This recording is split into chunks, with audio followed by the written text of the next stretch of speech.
Whiskey. Uh-huh. Tim Hager. 2 scrubbing brushes. Another pint. Where's your money? Well, 2 chimneys.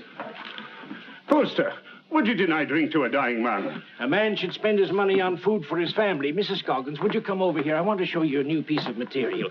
It's fresh off the Boston packet. Isn't that fine quality? Now feel it. Be a wonderful dress for your little girl, don't you think so? It's money, money, money with your Poster. Nothing but money. I've been sorry for him ever since his wife ran off with that lieutenant. If he'd spent less on whiskey, he wouldn't have lost his wife. Let me show you another piece. Drunk or sober, Ma would have left him anyhow. She was that kind. Yeah, how do you like that for quality, huh? Let him have it. Very well, Tim Hager. You'll have your whiskey. But this is the last time... All right, Poster. No preaching.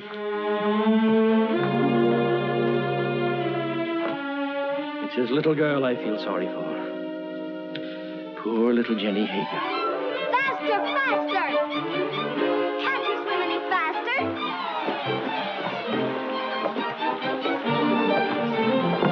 You're not even trying. Faster, faster, faster! Faster, faster! Come on, faster!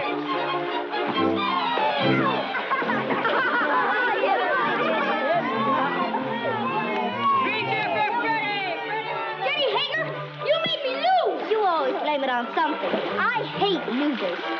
You're scared of the water. I can't swim. You'll never learn till you get out in deep water. But I'm gonna go. Oh, why don't you go help your father in the store? Measure out coffee and count wormy apples. You're no good down here. Go on, Ephraim. You can't swim till you try. Go ahead, Ephraim. He'll drown. I'm scared. Let's pull him out. No. No. He's scared to death.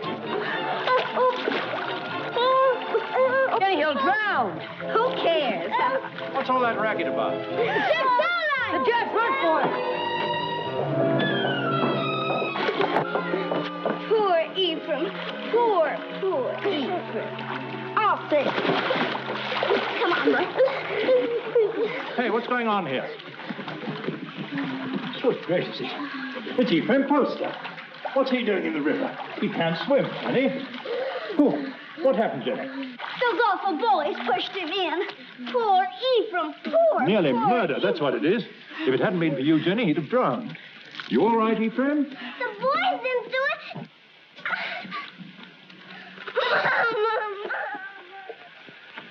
There we are. Ah, Tim, you're just in time. Huh? This little girl of yours is just... Tim Hager. Stumbling drunk in the middle of the day. You ought to be looking after you, Jenny, not going from tavern to Jenny? tavern like... I've no wife to care for either of us now. It takes money to bring up a fine lass, Your Honor. You mean it takes money to keep yourself drunk? Papa, let Jenny come to boarding school with me.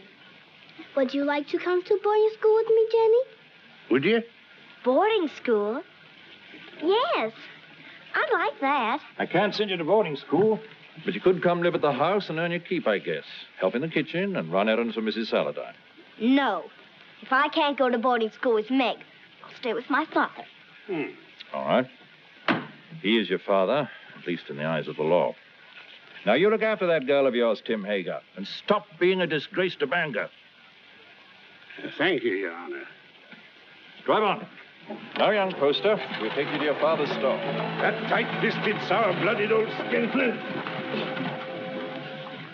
You might be better off with Mrs. Saladine, Jenny.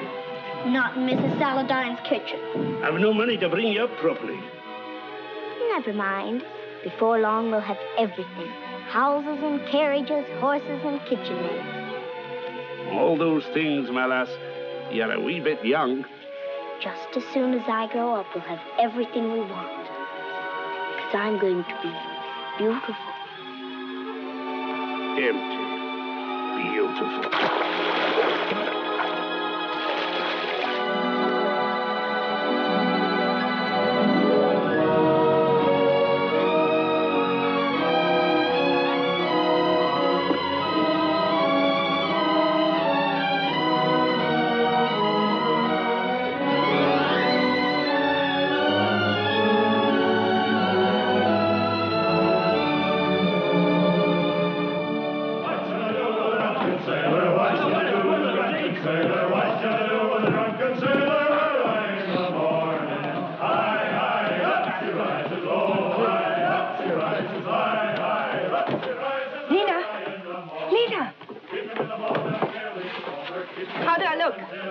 Nice, nice.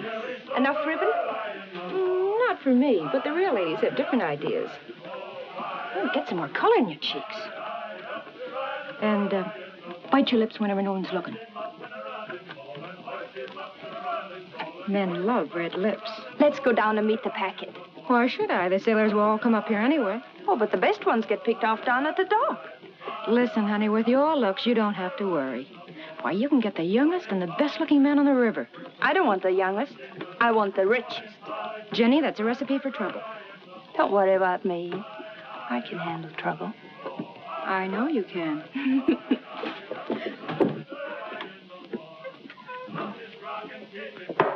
Whiskey. All right, Mr. Hager, but you needn't holler. Someone might hear you out in the street. Who, for instance? Jenny, for instance. Yeah. Oh.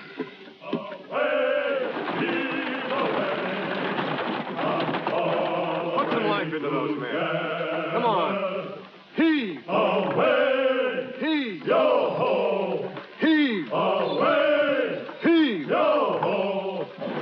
Well, Jenny, come down to see the cargo? It's exciting. We get used to it after a time. I suppose I import more stuff than any other man in the state of Maine. How many vessels do you think I own, counting the lumber barges? 56. Who told you? Somebody? Here, have some tea. Got a handkerchief? Oh, I don't need one. Take a good handful of it there. It's a present.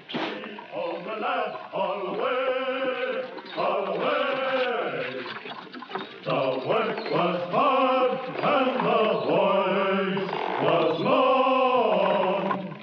The seas were high and the gales were strong. So heave ho, my lads, from Holloway to Devon. The sails are filled, our work is done. Yo ho! I heard the skipper say, "Lever, Johnny, lever, tomorrow you'll get your pay." Most people think it's easy to get to be a rich man. And believe me, it's hard. Why, when I first came to this town over 30 years ago, with nothing but a peddler's pack on my back, Hey, you! You! Get away from that girl! Hey, you! Wait!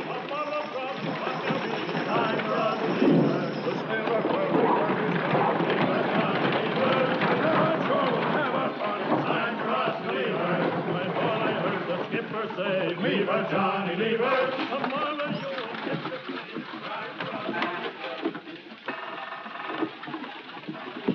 Well, I was just saying to myself, I bet my good old friend Tim Hager is sitting right this very minute in the Purple Whale and wouldn't mind passing the time of day with me. Lena, What do you want?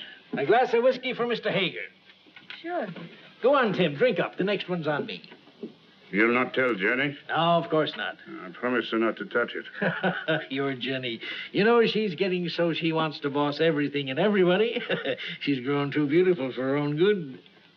Why do you always wish to be talking about Jenny? Oh. I don't think I like why you always want to be talking about Jenny. Oh, now wait, Tim. Give him a rum and whiskey. We're not bringing him a Jenny. I know what you're up to. I? Oh, why, I'm just a dried-up old herring. She's too young and beautiful. So's your lad. And you sent him to Cambridge to keep him away from her. Ephraim? Why, he's too shy and scared of her. She's full of spirit. She's for somebody like that first mate. What first mate? Why, What first mate? why, Lewis. Why, first aboard the Gadfly. He's as handsome as the old Nick, that boy. When I saw him and your Jenny walking away just now, I said to myself, there's a youngster who knows his way about with the women. Where you going? Home.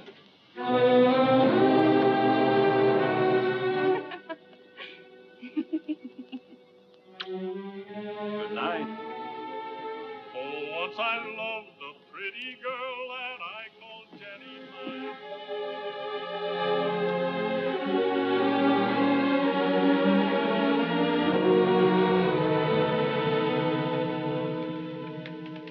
You're like your mother. A wanton.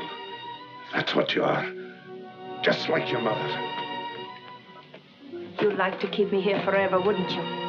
Well, you couldn't hold Mother and you won't hold me. Aye, but I will, Jenny. No. This isn't the life I was born for. Men like me.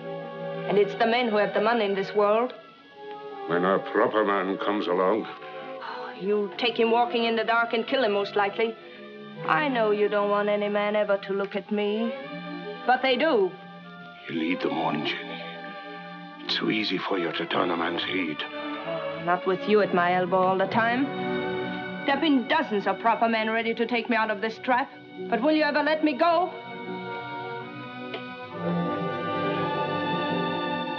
I know Mr. Poster wants me. I made him want me. What do you think of that? There's a devil in it, Jenny Hager. A devil straight from the bad place. And I'm going to whip him out of you. You're going to beat me. This is one beating you'll not like.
Don't let him in.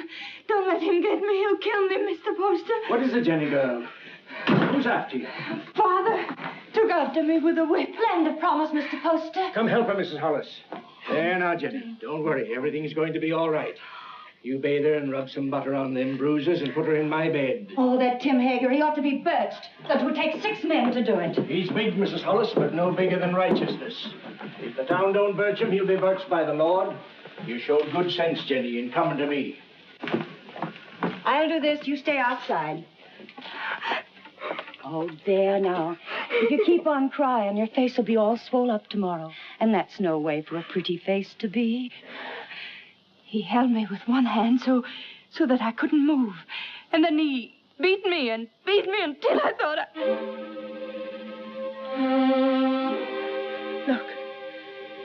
Look at my back. Oh, I can't go back there. I can't. He's going to kill me. You're not going anywhere until you're healed and sound again. Now you get out of these things while I heat up some water. You'll be as good as new and just...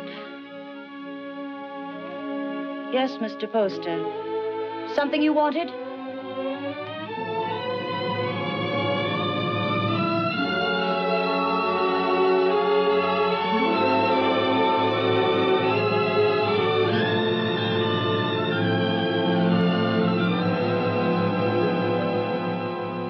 Drove her out into the night like a dog that wouldn't obey. Reverend, it's the rum that does it. We ought to scourge every tavern keeper out of town and into the river. If I had my way... We ought to be deciding about the girl, Deacon Adams. There's been enough scourging for one night. One thing is decided. The girl mustn't go back to her father. No. Someone must take her in. I would, only my daughter Mary doesn't like the poor girl. Then she's not for your house, Reverend.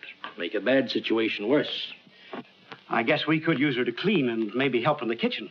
But a young girl eats like a man. It's more than victuals, Deacon Adams. Your wife has all the understanding in her heart that a man could ask. But Jenny's of marriageable age. Yes, that's bad. And yet we can't turn her loose on the town's charity. She needs a home. Well, yours is fairly empty. Oh, no. Leave me out of it. It wouldn't be suitable for me to take her into my house. I have no wife. You have a housekeeper, a very respectable woman. But she might leave me, and I not able to get another. We'd have a scandal in the town. Aye. No, marriage is the only answer. And the answer to that is a younger man. What about your son Ephraim? They used to be so much together. Ah, he's a schoolboy, frittering away his time at college. She needs a responsible man. Well, there must be someone. A pretty girl always has a lot of friends. What good are friends? Most of them no older than her. It's our duty to find her a good home, an honorable name, regardless of the man's age. And it should be somebody with money. And by that description, Mr. Poster, you've named yourself. Oh, no. She turned first of all to you, Isaiah. Besides, I know you're not a man to thrust a suffering lamb back into the wilderness. Maybe she won't have me. She'll marry you, Isaiah. She's a sensible girl. And in the meantime... Mary? Mary. Bring me one of your dresses. Anything, only not too expensive. I'd be good to you, Jenny, if you married me. Like a father. A good father. And he ought to know how with a son your age. You can go back to sleep now, Mrs. Hollis. You've done all you can for tonight. I'll make up Mr. Ephraim's bed for you, Mr. Poster. It ain't as warm there, but you'll be comfortable. Your father couldn't come after you, Jenny, if you married Mr. Poster. You'd be free. An intelligent girl thinks of the future when she chooses a husband. I could marry you to each other right now, Jenny. And you'd be a rich woman. It's for you to decide.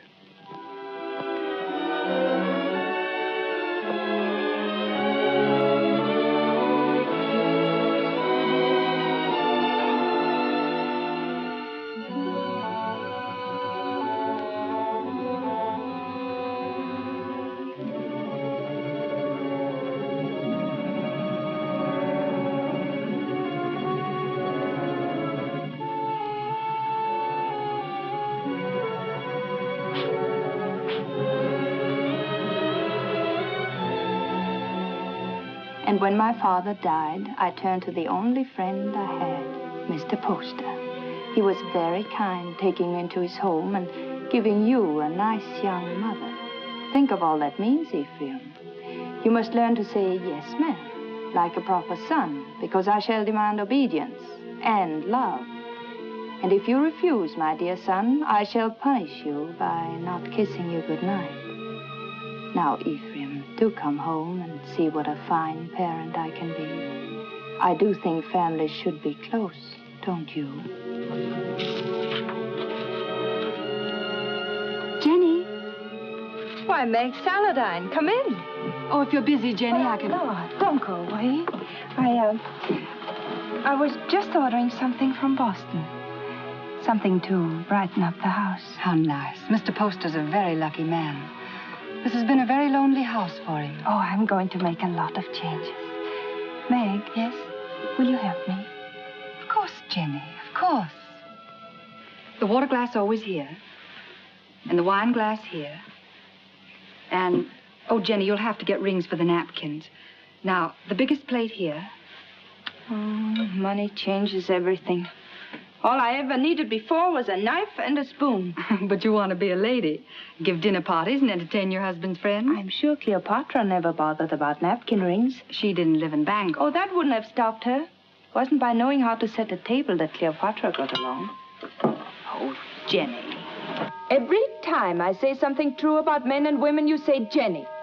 Why does a proper lady have to be embarrassed about plain talk? It isn't honest, and it makes old maids. Doesn't anyone here care about church? Judge Saladine and Mr. Poster are waiting outside, and I am in the ladies' choir.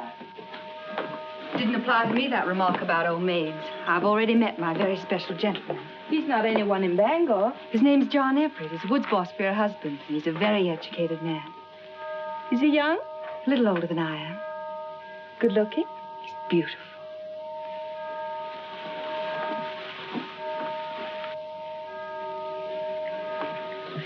Why don't you marry him?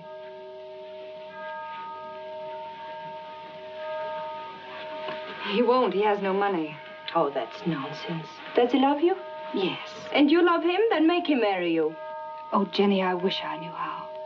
He's not like the others. He thinks things out.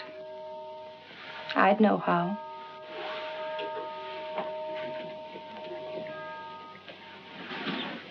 I wouldn't give him a chance to think.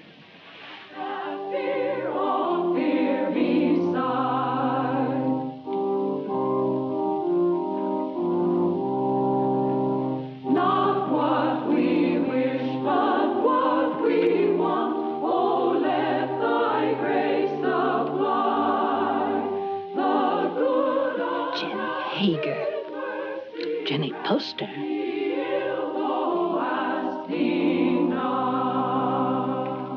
Before me sit the wealthiest families in Bangor. I've seen them before in the privacy of their homes and in their offices. When I came to them to ask for money to enlarge this church, they gave me not enough to erect a temple of branches on a hillside. And so again today, in the house of God, as they sit here with their consciences, I ask them now to pledge funds to enlarge this church. I cannot ask of the poor, but I can ask the wealthy. And the poor shall know the names of those who do not give. Mr. Poster.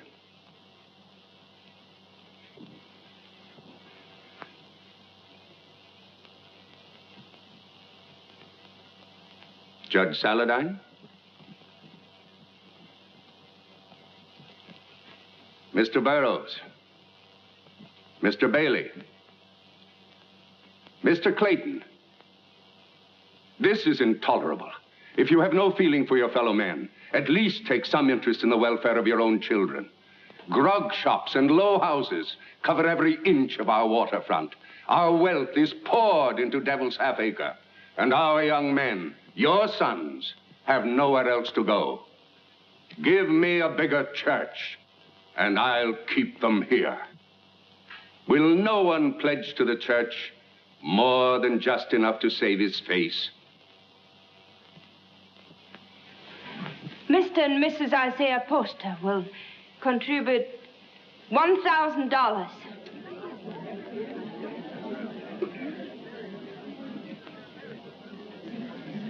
If the men of Bangor won't give to the church, the women will. Mr. and Mrs. Partridge pledge $500.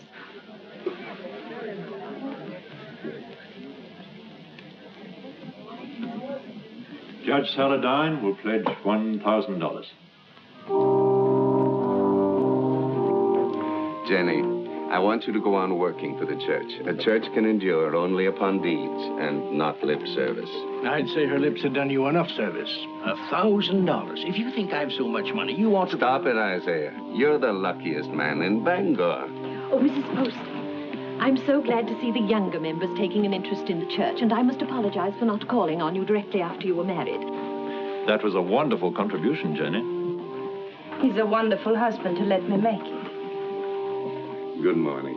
Good day, Reverend. Good day, Reverend. Good morning. Good morning. Good morning. Tain't the money of mine, but I'd like to know what you're doing with it before you do it. I gave the money because I hate grog shops and what they do to people.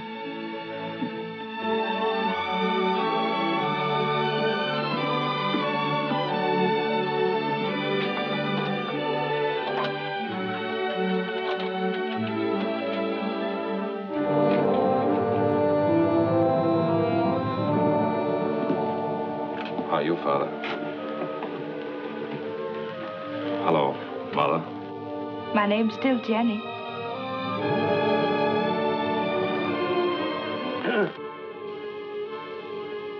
You came home, did you? I thought you'd be on your way to England or somewhere by now.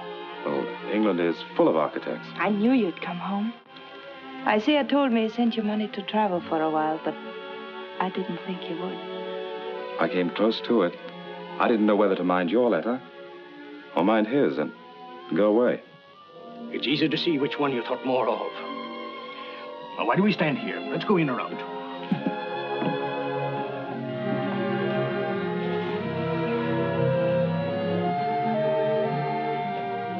And let me do the writing to my son.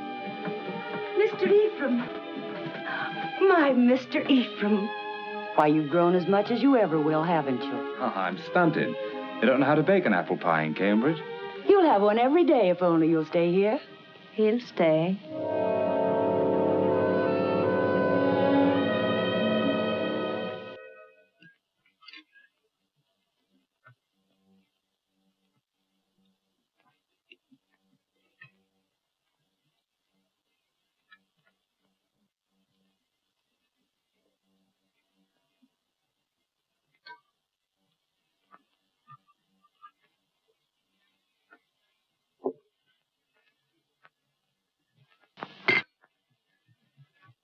You'll find little to keep you in Bangor, Ephraim.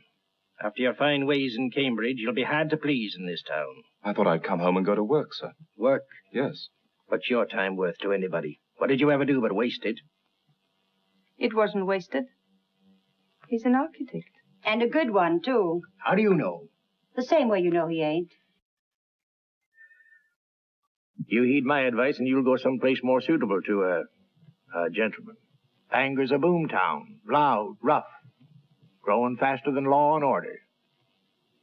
Takes a strong, stubborn man to make his way here. We need gentlemen, too. For what? To tell you the kind of bonnets and doodads the Boston ladies are wearing? Yes. A young man of fashion would be very popular in Bangor.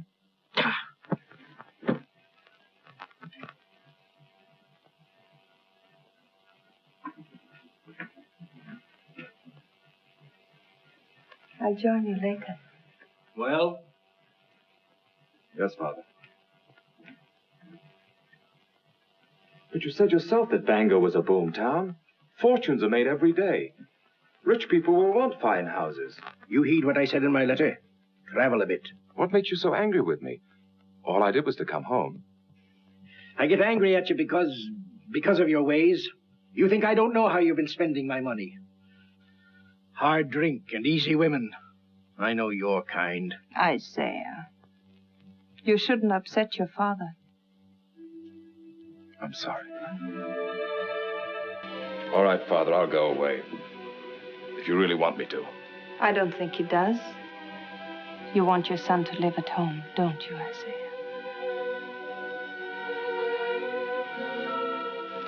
I've got a headache from all this talk. I'll lock up.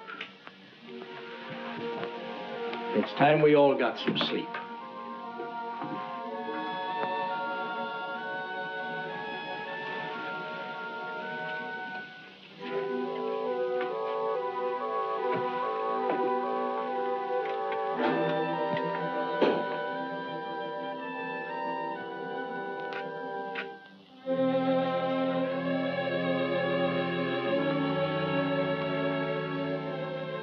Shall I light your way? Thank you.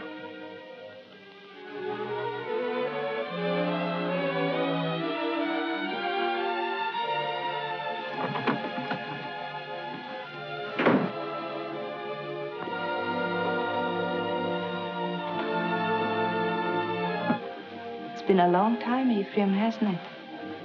A long time, a lot of changes. Did you really like that kind of woman? That kind he spoke about? I'd rather not talk about it, Jenny. I used to see them near our house before I came here.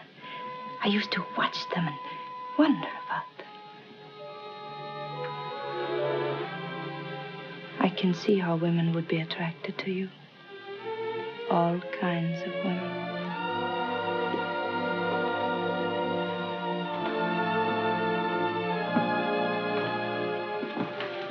Good night, Ephraim.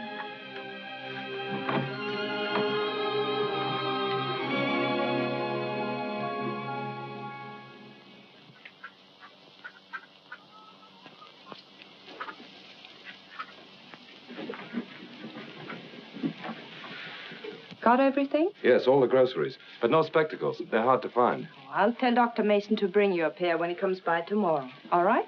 Oh, please, not Dr. Mason. He's a very good doctor, but he won't wait for his money. You're not to worry about money. Your husband worked for mine for a long time, and if Mr. Poster wants to send you a doctor and a pair of spectacles, it's his privilege. Mr. Poster? I'll be by in a few days, and in the meantime, if you need anything, send one of your children. Thank you.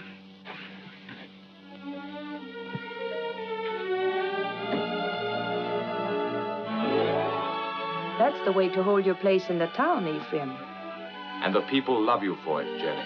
And I do want my husband and my son to be proud of me. Well, I wanted to see how you spend your days. Thanks for showing me. You've grown, Jenny. My father's wife's a great lady. I think behind Mrs. Isaiah Poster, you'll still find Jenny Hager. You remember Jenny Hager? Oh, that little ruffian? Oh, she pushed me in the river right here. That isn't true. The others pushed you in. I pulled you out. Oh, that's right, you did. Of course I did. Didn't we always stick together? Ephraim and Jenny, side by side against the world. Oh, we had good times here, didn't we? Better than we knew. Shall I tell you something? I always think of this as our place, yours and mine. This is where we first thought we were in love. Yes. Silly, wasn't it? This is why you came to tell me your father was going to send you off to college. Yeah. And I said it was because of me. And I said he'd never separate us by sending me away. Oh, Jenny, the things I said. Because if you'd been home the night I came to your house, I would have been married to you now. Let's go, huh?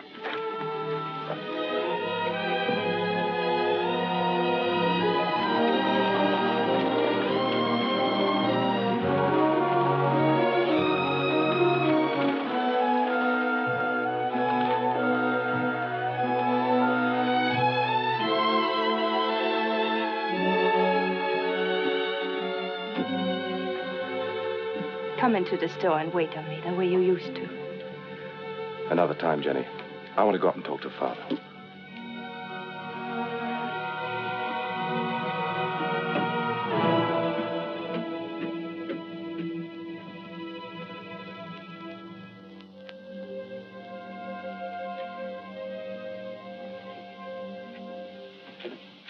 Hello, Father. Be with you.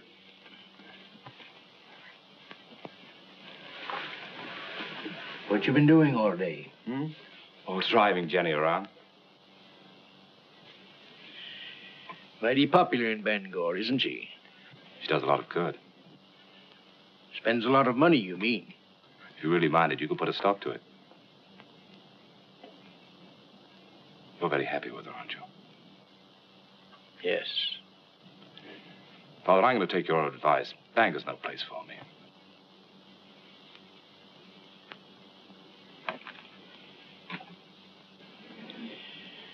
When will you be leaving? Right away, before the river freezes. I thought I'd spend the winter in Boston and then go off to Europe in the spring.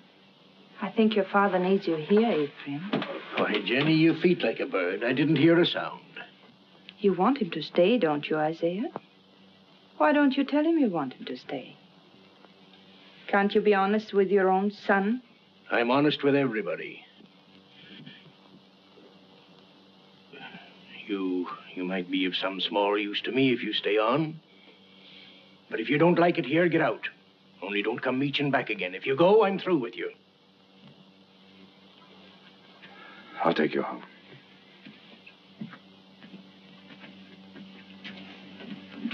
Don't work too hard, Isaiah.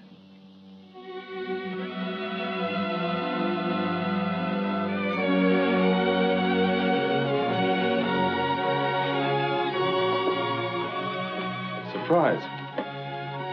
When Bangor's Lady of Mercy goes out to deliver her packages, her sleigh should fit the season. That's a confession you've been thinking of me.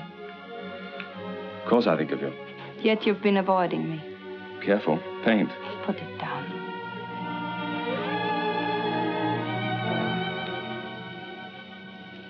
You leave the house early and you come home late. You never walk into a room where I am unless someone else is there. Why? Jenny, we shouldn't be standing out here like this. We might just as well be out on Main Street. Anyone could pass by. They wouldn't think anything wrong of it. You wouldn't.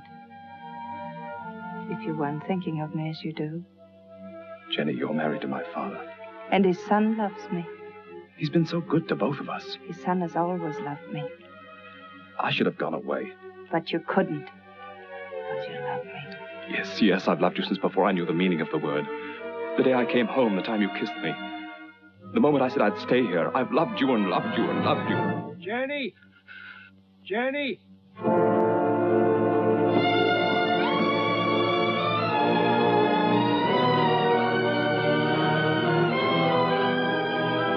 Jenny! Father's very ill. Send for a doctor.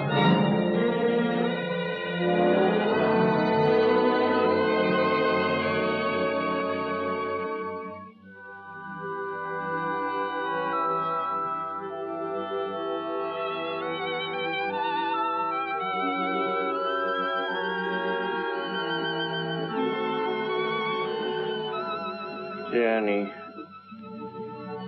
Yes, Isaiah, I'm here.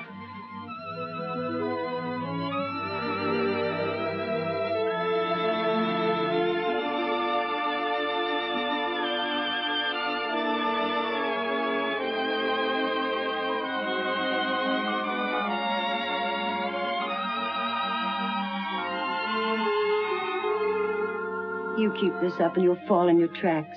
Go to bed, child. Get some rest. No, I'm strong. Stronger than you think. I'll be all right.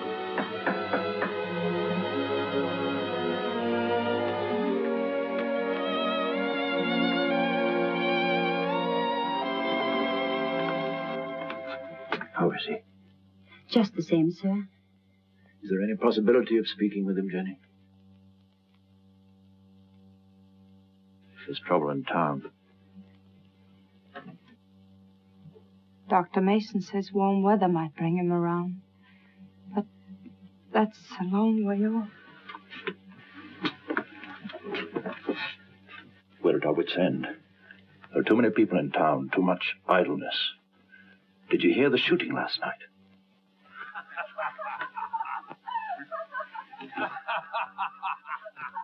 That's the sort of thing we're up against.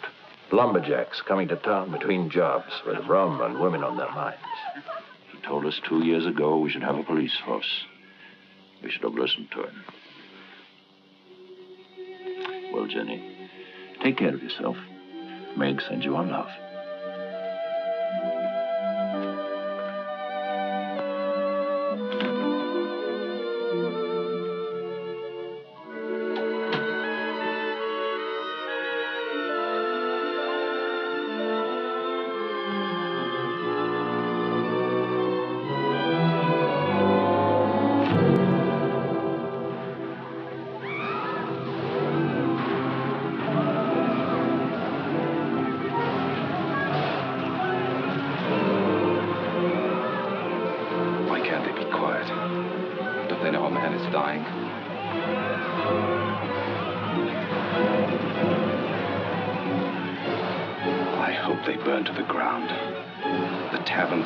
And the people in them.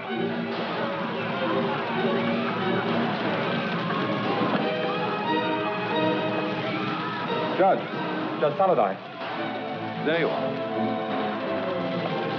Ephraim, I want you to ride to your father's number 3 camp. Tell him we're having a riot, that we need every man down here to keep order till the militia come in. I can't leave the house. That Tempest girl stole a lumberjack's wallet. And the drunken fools are firing every tavern in Devil's Half Acre. I can't go now. Didn't Dr. Mason tell you about Father? Your father's only one man, Ephraim. We're trying to save the life of the town itself. What do I care about the town?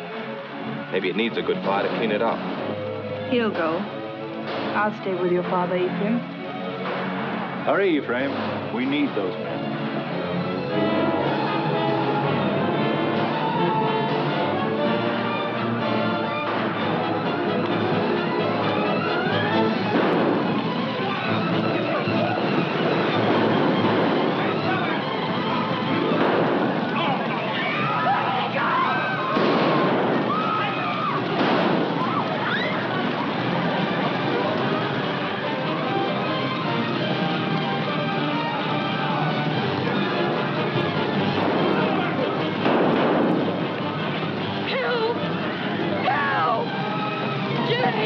Jenny! Let me go! Let me go! Help!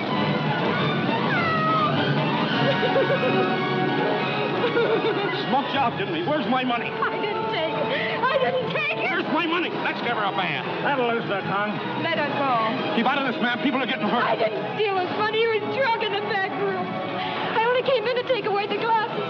Anyone might have been there before me. It had to be mighty fast to get in a man's pockets before you. $100 a whole winter's work. I say dip her in the river. Come on, what you do with it? Oh, Jenny. Let her go. I'll give you the money. You're Mrs. Poster. Yes. It's nice to meet the gentry, ma'am. But I'm not so sure I'll be happy just to get my money back. We want to know what's going to happen to her. Since I'm giving you the money, it's my right to decide that. Why do we gibble and gabble about it? There's the girl, there's the river. Let's give her a bath. Wait. We'll be waiting for your store to open in the morning. The money isn't there. We're coming up here and collect it.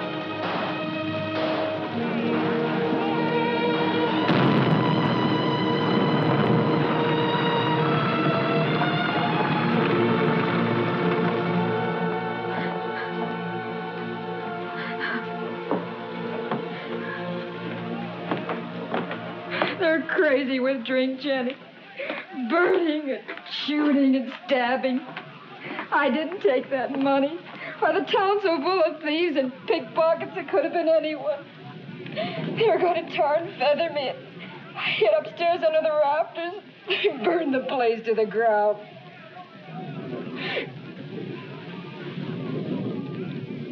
If I'm to go up to Camp 3, I better leave now. I want to be back in the morning.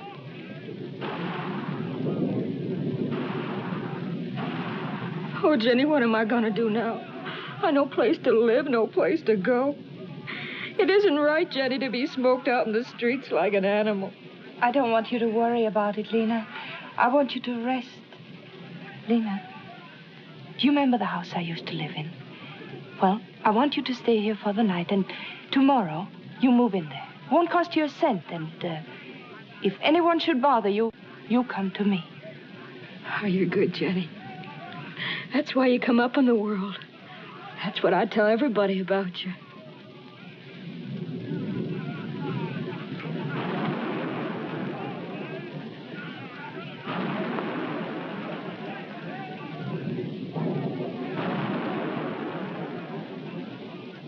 Jenny, you're wonderful.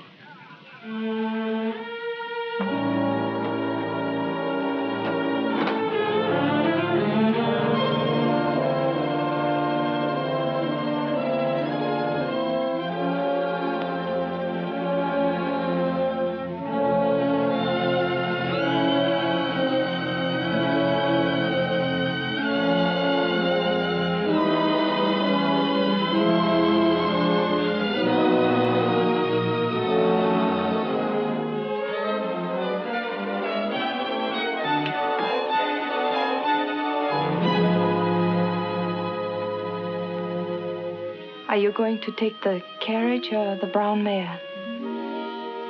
I thought the mare would be better. You'll be careful, won't you? I don't want anything to happen to you.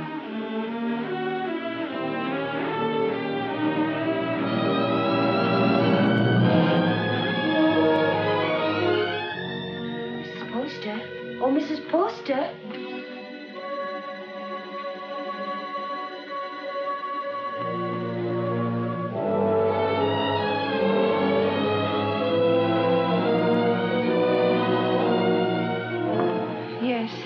The fever's broke. He's breathing better. He's going to get well.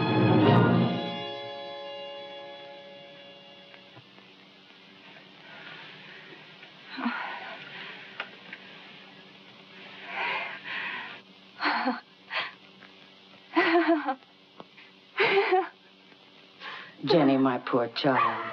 You've been so brave. But you mustn't break down now. You mustn't.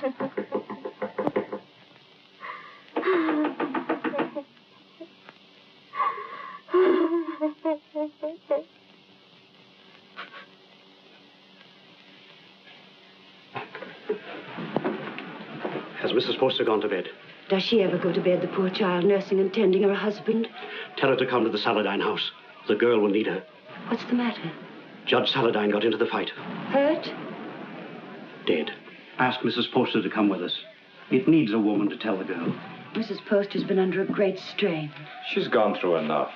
You better get someone else. Wait.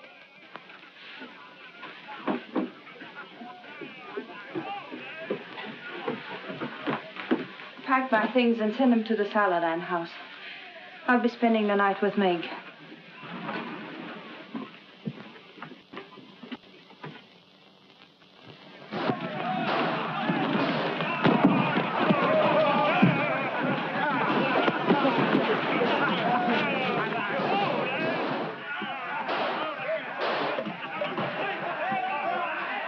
What's the matter? You squeamish?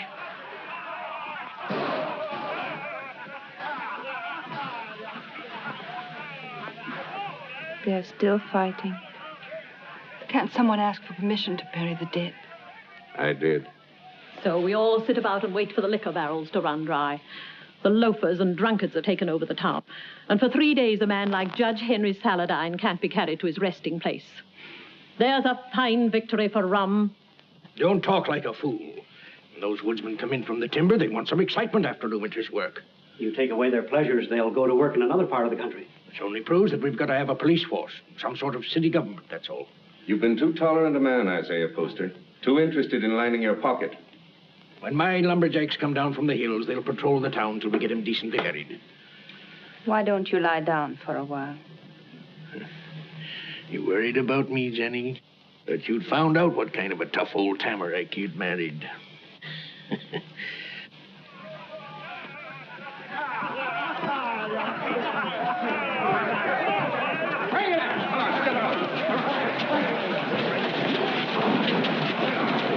Well, we can start the funeral. What I said still goes.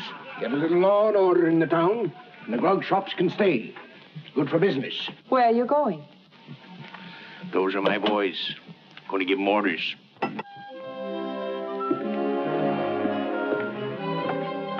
Look. Oh, Isaiah, are you hurt? You all right, Mr. Poster? Yes. Now, John, I want you to take some of your men ahead of the funeral procession, put some alongside and some at the rear. Keep it all as quiet as you can. The funeral should seem peaceful. Jenny, this is John Everett, my wife. You are Mrs. Poster? She sure is. How do you do? John. I thought I heard your voice. Meg, Darling, I'm glad you're here. it's terrible about your father. I hated your being alone when it happened. I pretended to myself that you were with me. It gave me strength. But if we don't have the funeral soon, I'm afraid I'm going to break down. Meg, you'll come to our house this evening. You'll be with us, won't you? Thank you.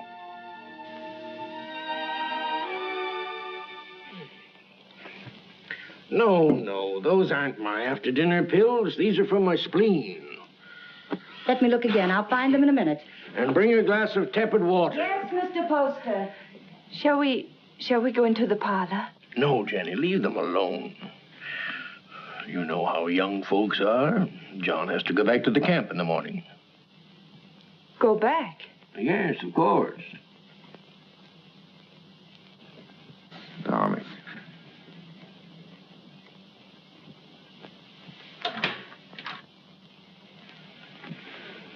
Our lovebirds have closed the door. The pills, Mr. Poster, and the tepid water. Thank you. Huh? Why must you send him back? I need him up at the camp. He's a woods boss, not a policeman.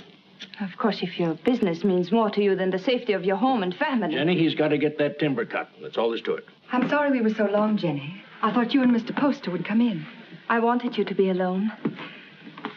Surely you can stay in Bangor a few days. I'd like to. She needs you.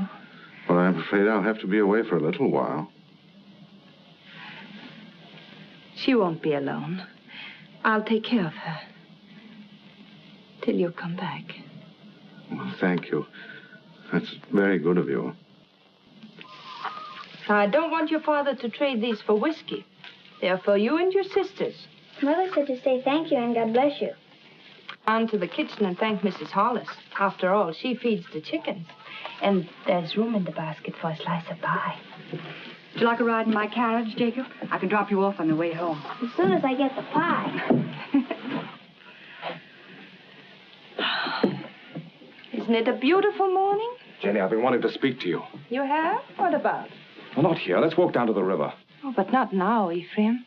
I've so many things to do. Jenny, why isn't it possible for me to have a minute alone with you?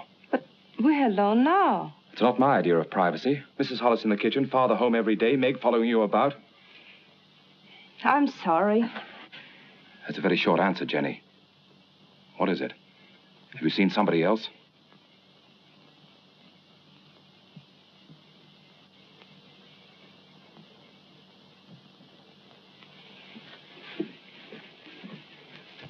They stole nearly 10,000 feet of first-run pine. Where? Upper Big Bend. And there's not a trace of who did it. Mr. Poster, unless you get the law to step in, there won't be a choice tree left in that whole section. Law. I own that land, and I'll make my own laws. I've got to make a trip up to the hill countries. Timber pirates. I want you to come with me. Me? It's time you saw what pine on the stump looks like. It's my business, and you ought to learn it. Come along, I'll get you something to eat. Thank you, sir.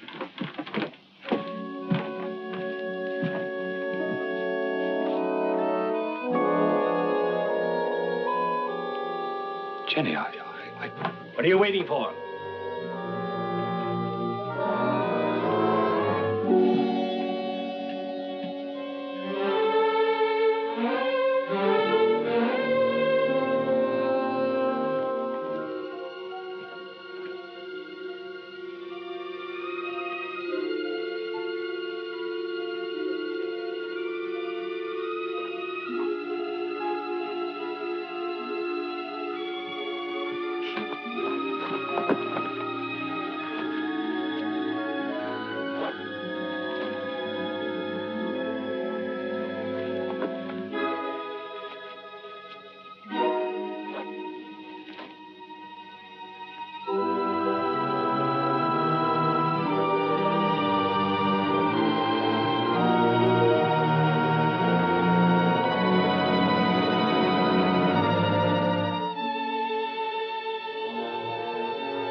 I can't see why he insists on my going.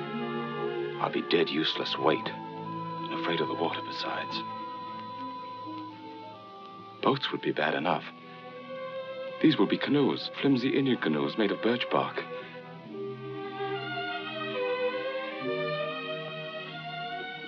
Jenny, I can't admit to him that I'm frightened. Tell him not to take me along or not to go at all. I told him I wasn't cut out for that sort of life, that I'd be more of a burden than a help. But he's so stubborn, Jenny. How long must he live, Ephraim?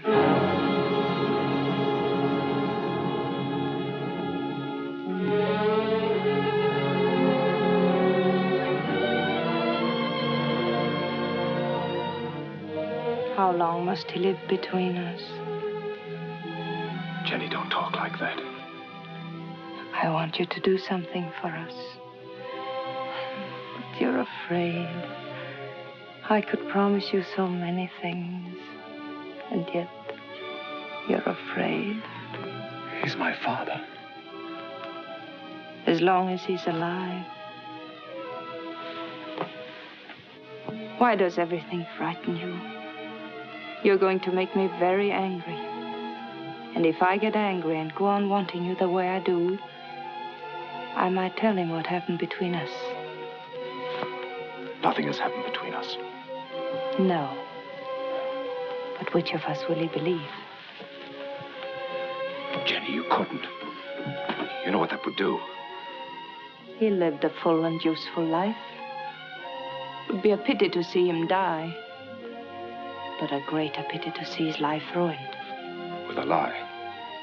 We've been living a lie, Ephraim, and I want to be done with it. I want you to return alone.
Began to think you'd never get here.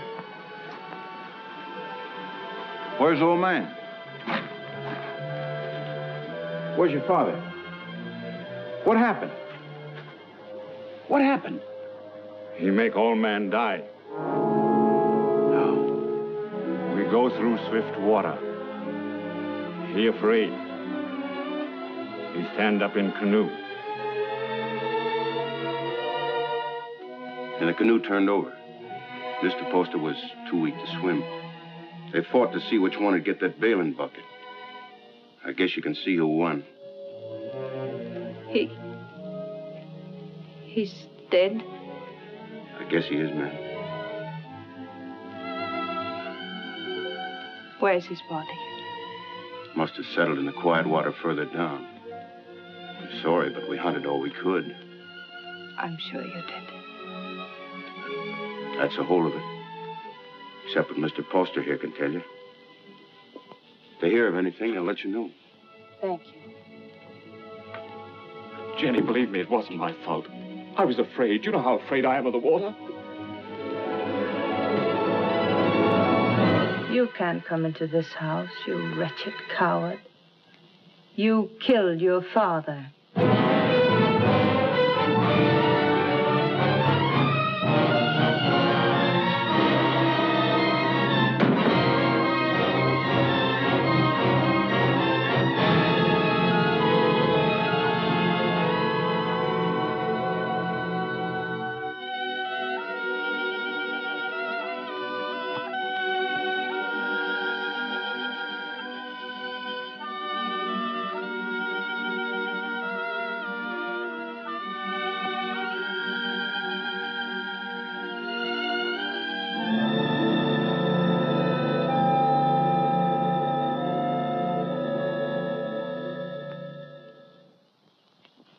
My husband was a fine businessman, but it never occurred to him to provide for the handling of his fortune after his passing.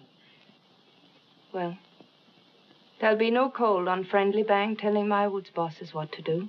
No disrespect intended, Mrs. Poster, but it's a man's world we live in up in the woods, and we don't rightly see how a woman fits in. Duncan's right. He's right, ma'am.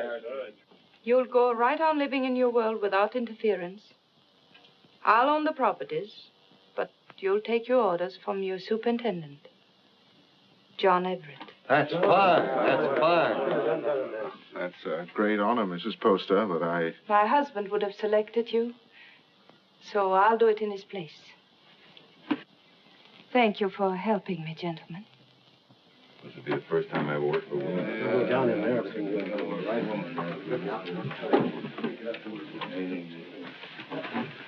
Until this meeting, I thought I was very much alone in this world. Mr. Poster was a fine man. It'll be an honor working for his lady. We won't give you any trouble, Mrs. Poster. Good day, ma'am.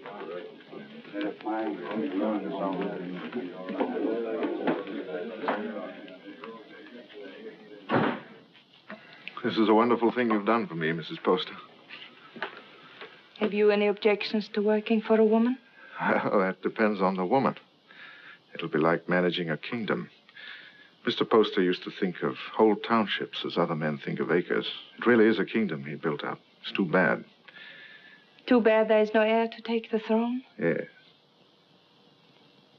Poor Ephraim.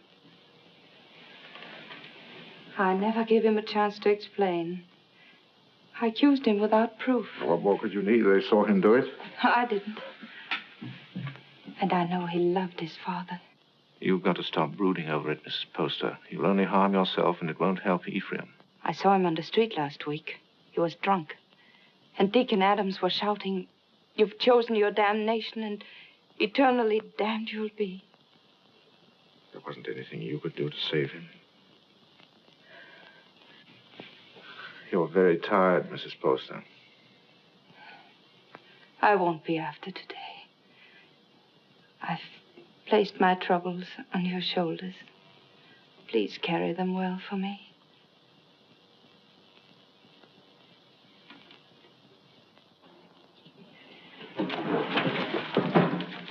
Meg, Jenny spent all morning getting them in order. Don't, Meg. You'll only mix them up more. I was only trying to help. Oh, I'm sorry. I didn't mean to shout. You're tired. In every bone, driving timber was nothing to this. You might as well have remained in the woods for all we see of each other. I'm doing my best, Meg, but the work takes up all of my time. I know. I wasn't criticizing. I was just wishing that... But what? John, Yes? I'm lonesome. John? I'll see you tonight. For dinner? That's a promise. Meg, I haven't seen you for days. Food for a hard-working man. Ah, that's nice. And a cup of tea for both of us. You'll have some, Meg, won't you? There isn't enough for the three. I'll give up mine. The accounts receivable are all mixed up. I had them in order, but then the wind came in. Oh, later. You haven't eaten since morning. Meg, your man doesn't take care of himself. You better do it for him, or there won't be anything left of him to marry. John, there's a rumor that a company's being formed to build steamboats. Is that going to affect us? Not while water freezes, because then steam's no better than sails. But steam trains, Jenny. Just think. There'll be one to Old Town, and one maybe to Holton, and definitely one coming this way from Augusta. And we can load our wood right on our own trains and get into market weeks before the ice breaks. We'll outsmart everyone in the business. There'll be no stopping us once we get started. Jenny, you'll be the richest woman in New England. Then we'll have to make you the richest man. What's happened to Meg? Meg?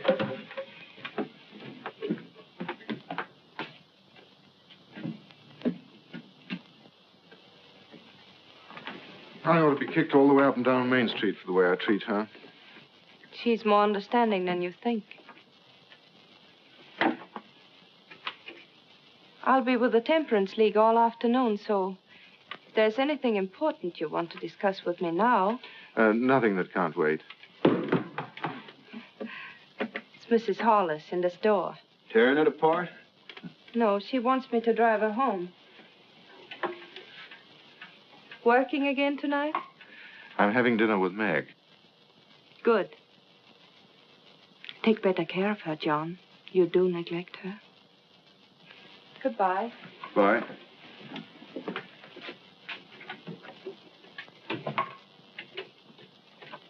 Camp 3.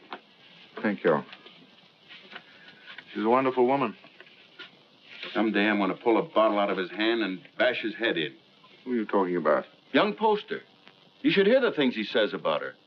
Has he been talking about her? Why, that drunken little... I've seen her nearly sick with worry over what he's doing to himself. Find out where he stays. I want to see him. Poster, are you in there?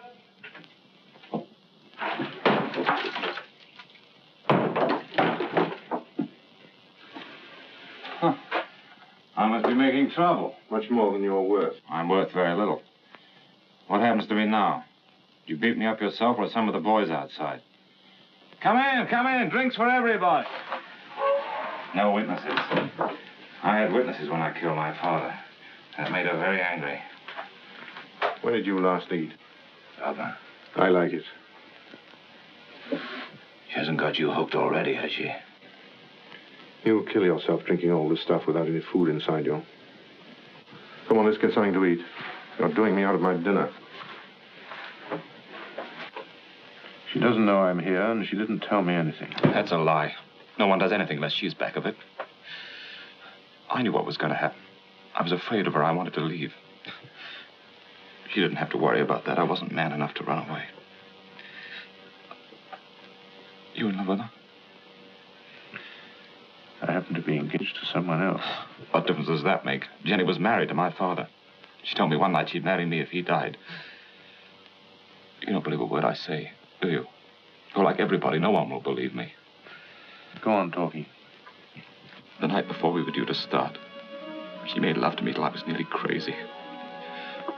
You don't believe that either, but it's the truth. I've always been scared of the water. Even when I was a little boy. Jenny knew that. I was scared in the canoe on the trip, and I couldn't couldn't eat or sleep anyway from thinking of her. I only remember being in the water with a bailing bucket holding me up, and somebody grabbed for it. I beat him off till he sank and drowned. I didn't know who he was.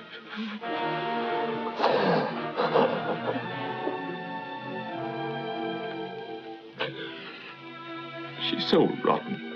You've got to believe me. She's not even a human being. Maybe I did know who he was. I guess I did. She'd put the thought in my heart. And if I hadn't done it then, I know I would have later.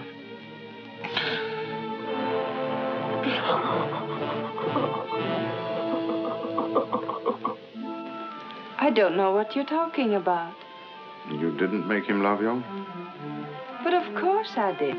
He was my husband's son. I wanted him to love me. That isn't what he meant. Was he sober when he told you that? Jenny, don't you think I know when a man is lying? Before he talks very much more, you better prove that you had nothing to do with him. Prove? To whom? To the town. The town. Is that what you want? Come back with me to his shack. I want you to face him. Now. But... the rain. You know what happens to the roads in the rain? Yes. They get very muddy. But they don't change their direction. Good night. Oh, no. It isn't that I'm afraid. You mustn't believe him.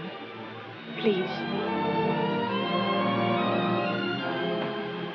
All right. I'll go.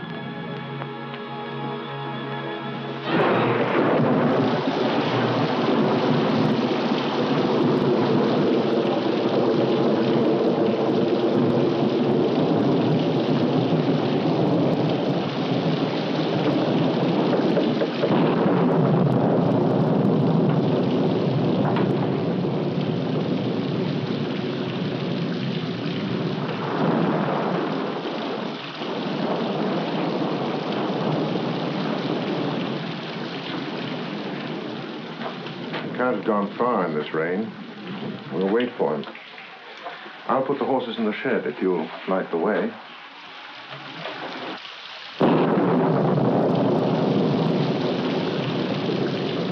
See if the shelter's clear.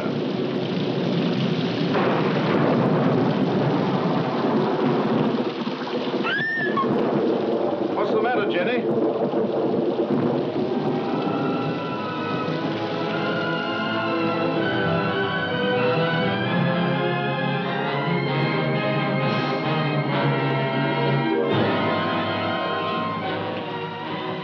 Don't look, Jenny. I did that. I drove him out. Jenny. Don't say I didn't do it. If I would have said one word to defend him, others would have listened. I killed him. Didn't I? Jenny, please.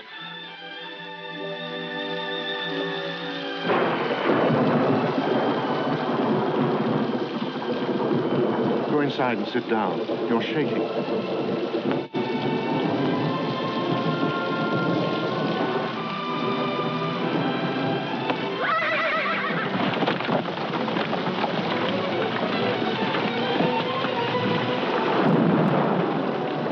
What was it? What happened? They were frightened.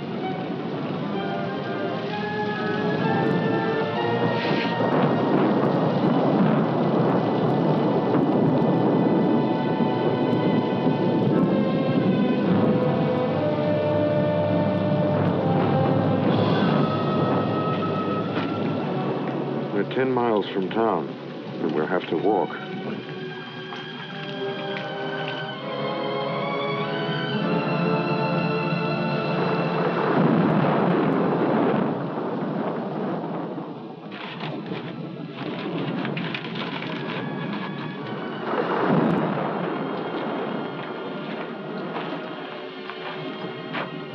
I can't understand how Ephraim could have done a thing like that.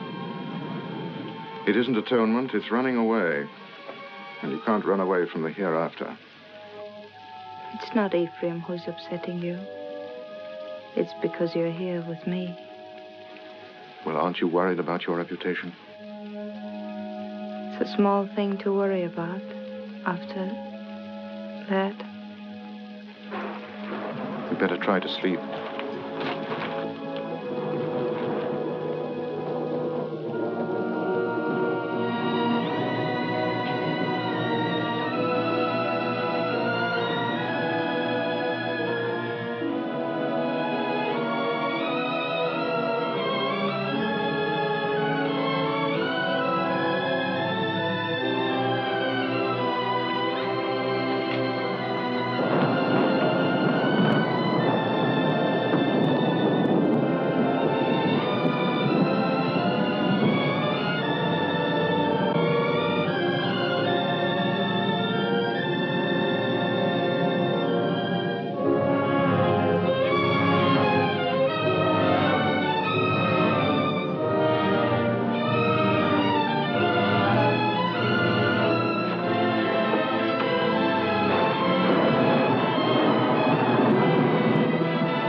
They were about 2 miles down the road, standing under a tree and waiting for me.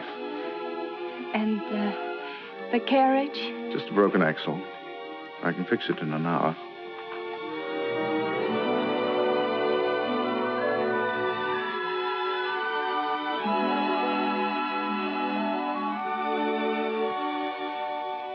Jenny, what about Meg? She won't try to hold you. I know, but to stand up to her and tell her that I love someone else. You won't tell her. A big, clumsy thing like you. It's a woman's job. Oh, no. But she's a friend of mine. I can make her understand. I'll tell her myself. But, John... I'll tell her myself, Jenny.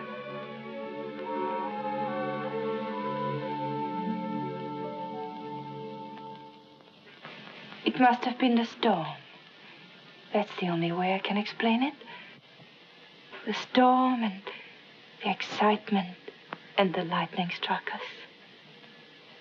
What more can I say? It's nice that we're such friends. Makes it easy to talk this over. There's nothing to talk about. I love him. But if you still want him, he's yours. You know that. You know I'd give him back to you if you asked me to. I suppose I'm a fool. Why? I should have realized that when he said he loved me, he must have said the same thing to you just the day before. No, he didn't. He never said those words to me. I thought it was because he was shy.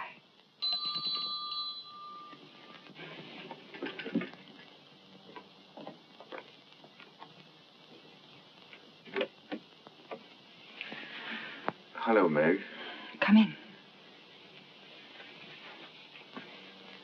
I just wanted to explain why I didn't come to dinner last night. Right after you left the office, Alex Duncan came in.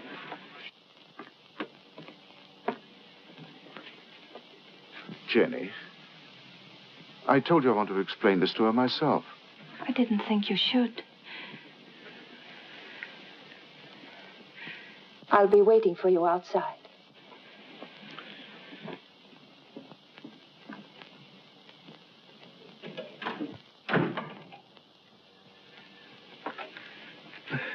I didn't want it to happen like this, Meg. I wanted to be the one to tell you.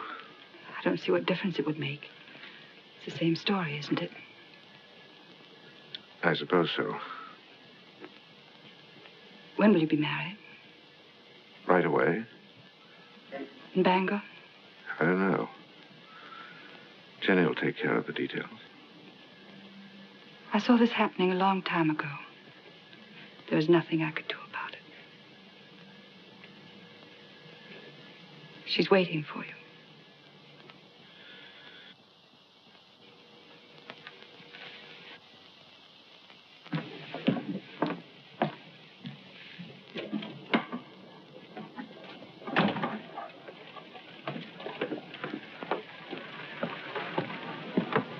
Jenny, how could you do a thing like that? I thought if you came here alone, you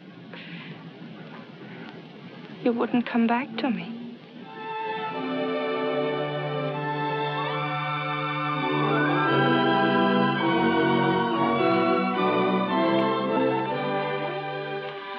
My dear son, I wanted to be with you this Christmas, to see you again, and to meet your wife. But all your brothers are bringing their families here, so I can only send you this ring in my place. It was given to me by your grandmother to be passed on to the wife of my eldest son, and I know Jenny will care enough about it to do the same. Will you? What if we only have daughters? We'll have sons. I have made up my mind. What else does your mother say? Well, she talks about my brothers and how deep the snow is, and then she says, "A Merry Christmas to you both, my dears. The Lord bless you, Jenny, and make you fruitful. My arms ache for John's first boy." Your mother must be a wonderful woman. I hope that someday you'll say I'm just like her. Well, that won't be easy. Mother had 9 sons. What a lot of boys running about the house. Must have been very uncomfortable for her. Oh, she loved it. She would have been uncomfortable with a small family. The Everetts run to numbers. Tell me about your brothers. Are they all tall and handsome like you? Do they all have pretty wives? Why? Prettier than I am? You vain little peacock. You know there's only one answer to that. Say it. I married the loveliest of them all, and the best. Say, I love you. I love you. Say, we don't need anyone else, ever. Anyone at all. No one.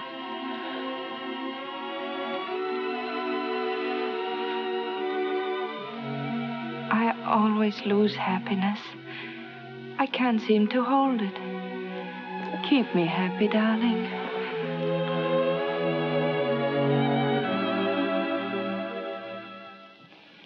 There's no reason why this should happen to you. No reason why it should happen to any woman. Quite often, nature seems to fumble, Mrs. Everett, and doesn't make a person complete. We can't even hope in a year or 2 or ever. Not in my opinion. Of course, you're free to consult with another doctor. I can give you the name of a very fine one in Boston, and I know of another in Philadelphia. I believe you. You mustn't decide, my dear, that the future's altogether dark and empty. You can adopt a child, you know. It should give some release to your normal womanly emotions. I want a child of my own. You won't talk to my husband, will you? I'll tell him myself when I think it's the right time. Of course. You see, he wants children. He's very fond of them.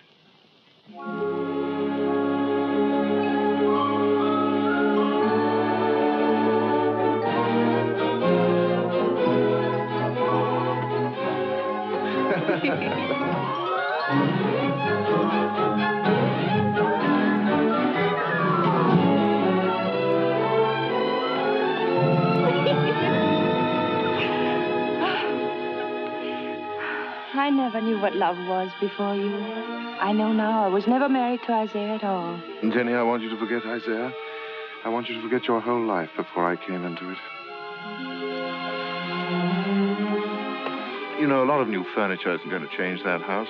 Why do you want to go on living in it? Oh, but it's a good house, John. It'll stand for a long time. At least until we know just where to build another. Well, I'm not finicky about where it'll be.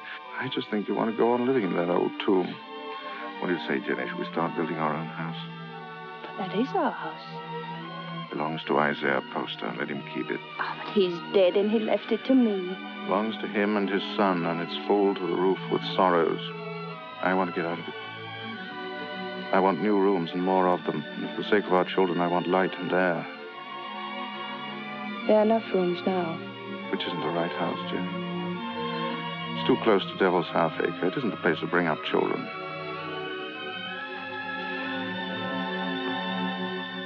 There won't be any children. Nonsense. Is it? Ask Dr. Bailey. He'll tell you.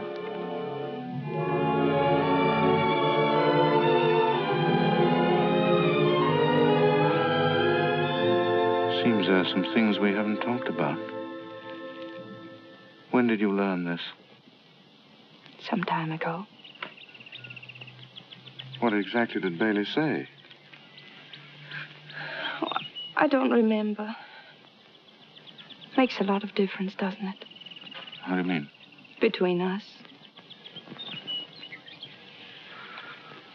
Doesn't make any difference at all. There are many things a husband and wife can live for. I wonder what you'll think in a few years from now. I'll think that you're more beautiful than ever, and that I love you very much. Oh, look. There's Lincoln Pentridge. He's a great man. He has special powers.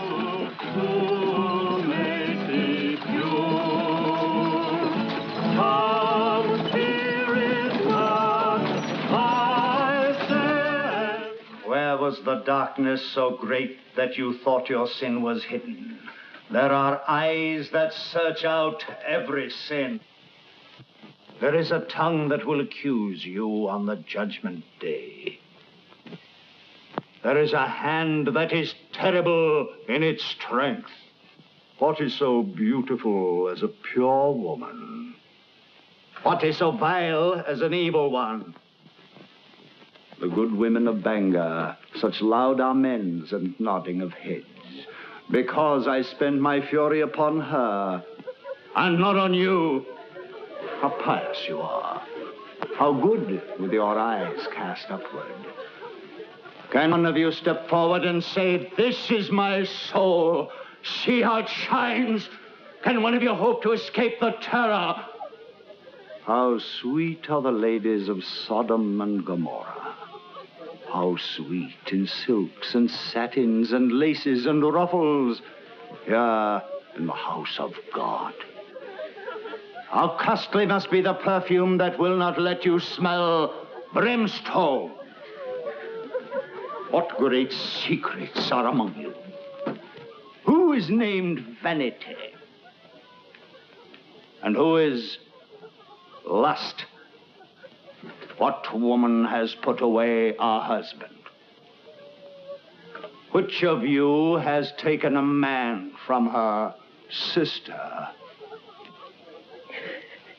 This is your sister. Come forward and sit with her and be counted. You cannot hide behind your beauty. Your beauty has made you evil, and evil destroys itself. Your soul will become naked. The truth will be revealed. Confess now, while there is yet time. You cannot escape.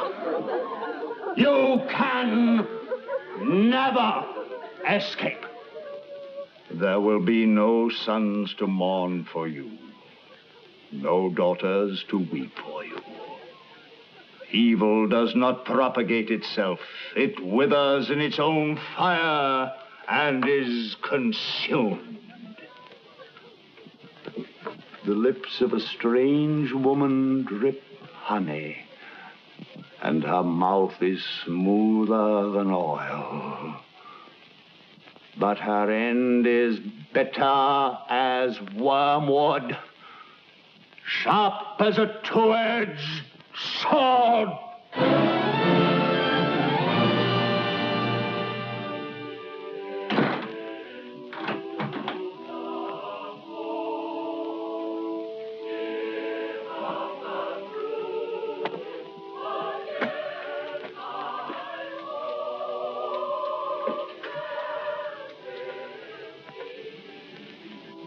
What's the matter, Jenny?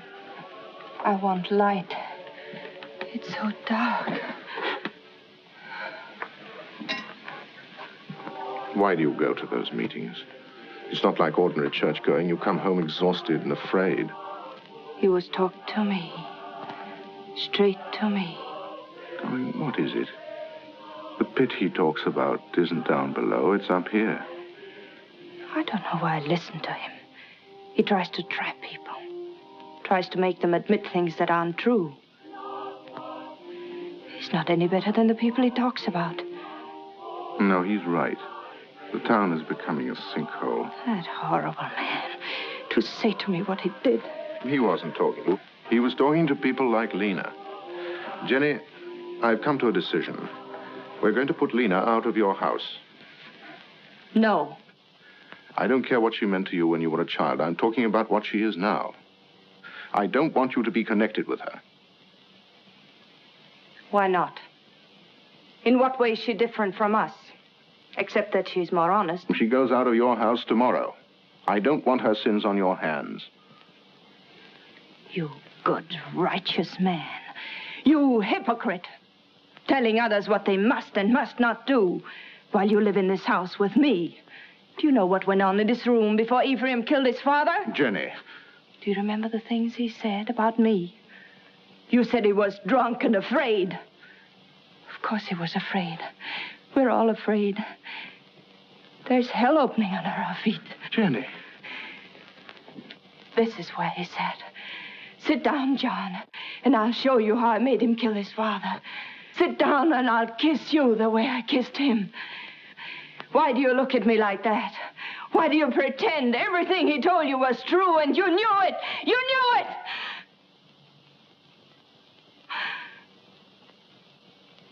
Oh, I don't know what I'm saying. Oh, I'm sorry. I'm sorry. Go to bed, Jenny. Please go to bed.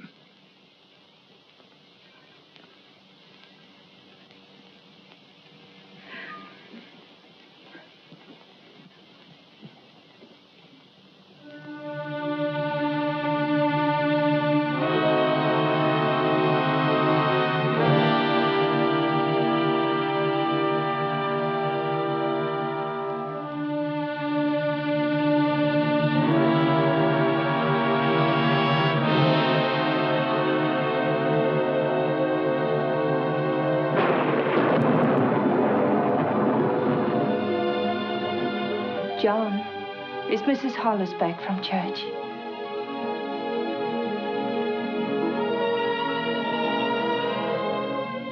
John, it's time for bed.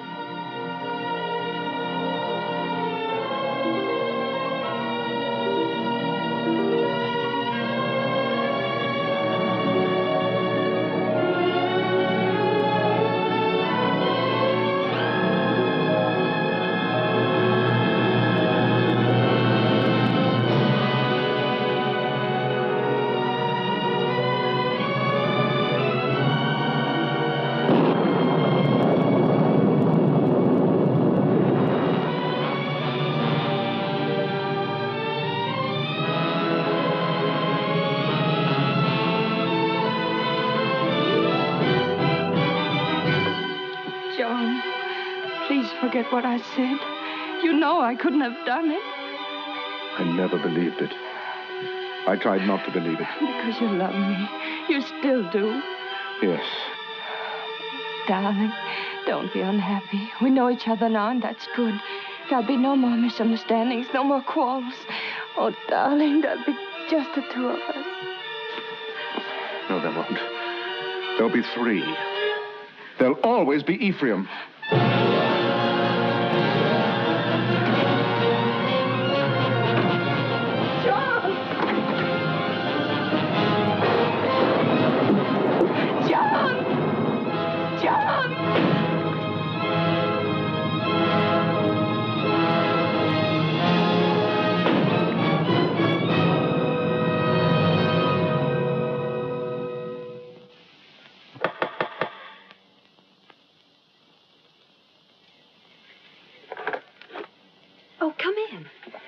Mary, I'm looking for Mr. Everett.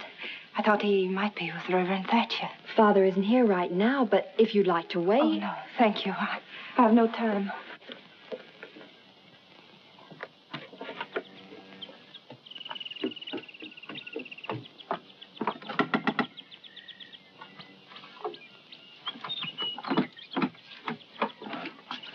Good morning. Is Miss Saladin home? No, Mrs. Everett. She went out. Has Mr. Everett been here? Oh, no, I haven't seen him. Thank you.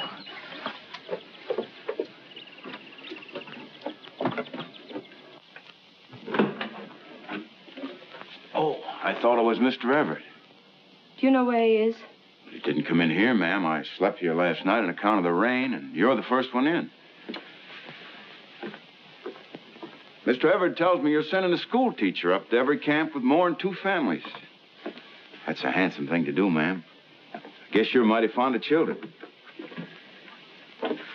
Duncan, who did sleep here last night? Was it you or Mr. Everett? Ma'am, I told you.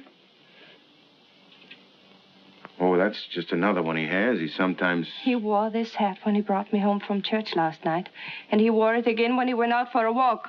Now, why aren't you supposed to tell me where he is? You put me in an awful fix, ma'am. I promised him... Duncan, he isn't well. Couldn't you see that? What good is a promise to a sick man when it keeps his wife from helping him? Is that the trouble with him? I kind of thought he looked funny around the eyes. Where is he? Well, I'm not telling you, mind you, but that'd be the wrong kind of hat to wear up in the pine country. Where in the pine country? Fire watcher's cabin. Indian Hill. When will he be back? I don't know. 2, 3 days, I guess. Said he wanted to go up there and think a while. Oh, I got a loose mouth. That's my trouble. Makes 2 people I told where he is. Who is the other? Miss Saladin. Miss Saladin. Came in here about an hour ago and dug it out of me just like you did. Said she saw him last night alone. Acted like something was wrong. Next time he trusts me with anything, it'll... It was very good of you to come up here, Meg. But there's really nothing you can do to help me. No one can help me but myself. My whole life with Jenny has been the act of running away. I ran away from the woods where I belong. And again, I ran away from the truth when Ephraim tried to tell it to me. I forced myself not to believe him. I understand. If you had, you never would have married Jenny. No. But this time, I'm not running away. Right or wrong, my place is with Jenny. I love her, and I'm going back to her. John, I'm glad. Because I believe that her love for you has made her as good as everyone always thought she was. Shall we go now?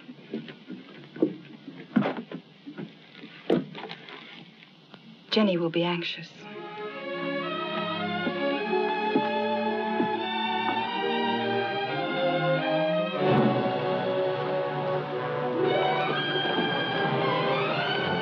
It's Jenny.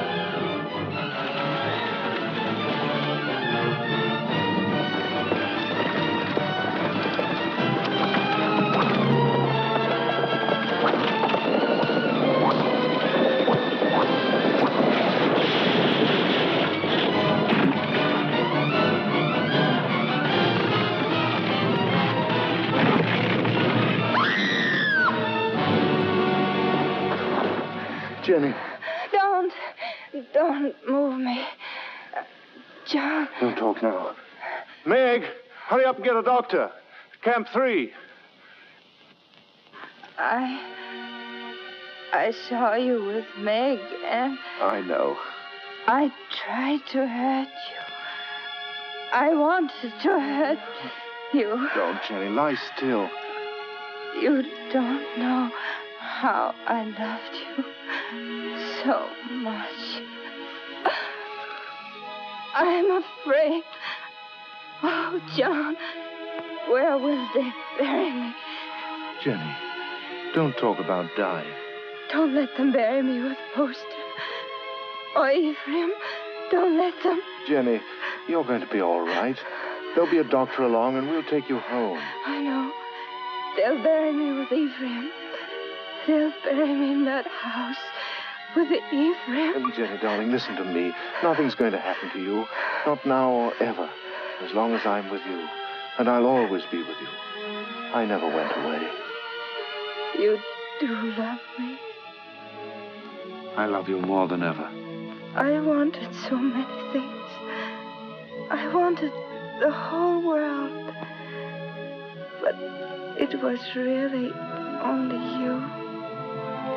Jenny. Jenny.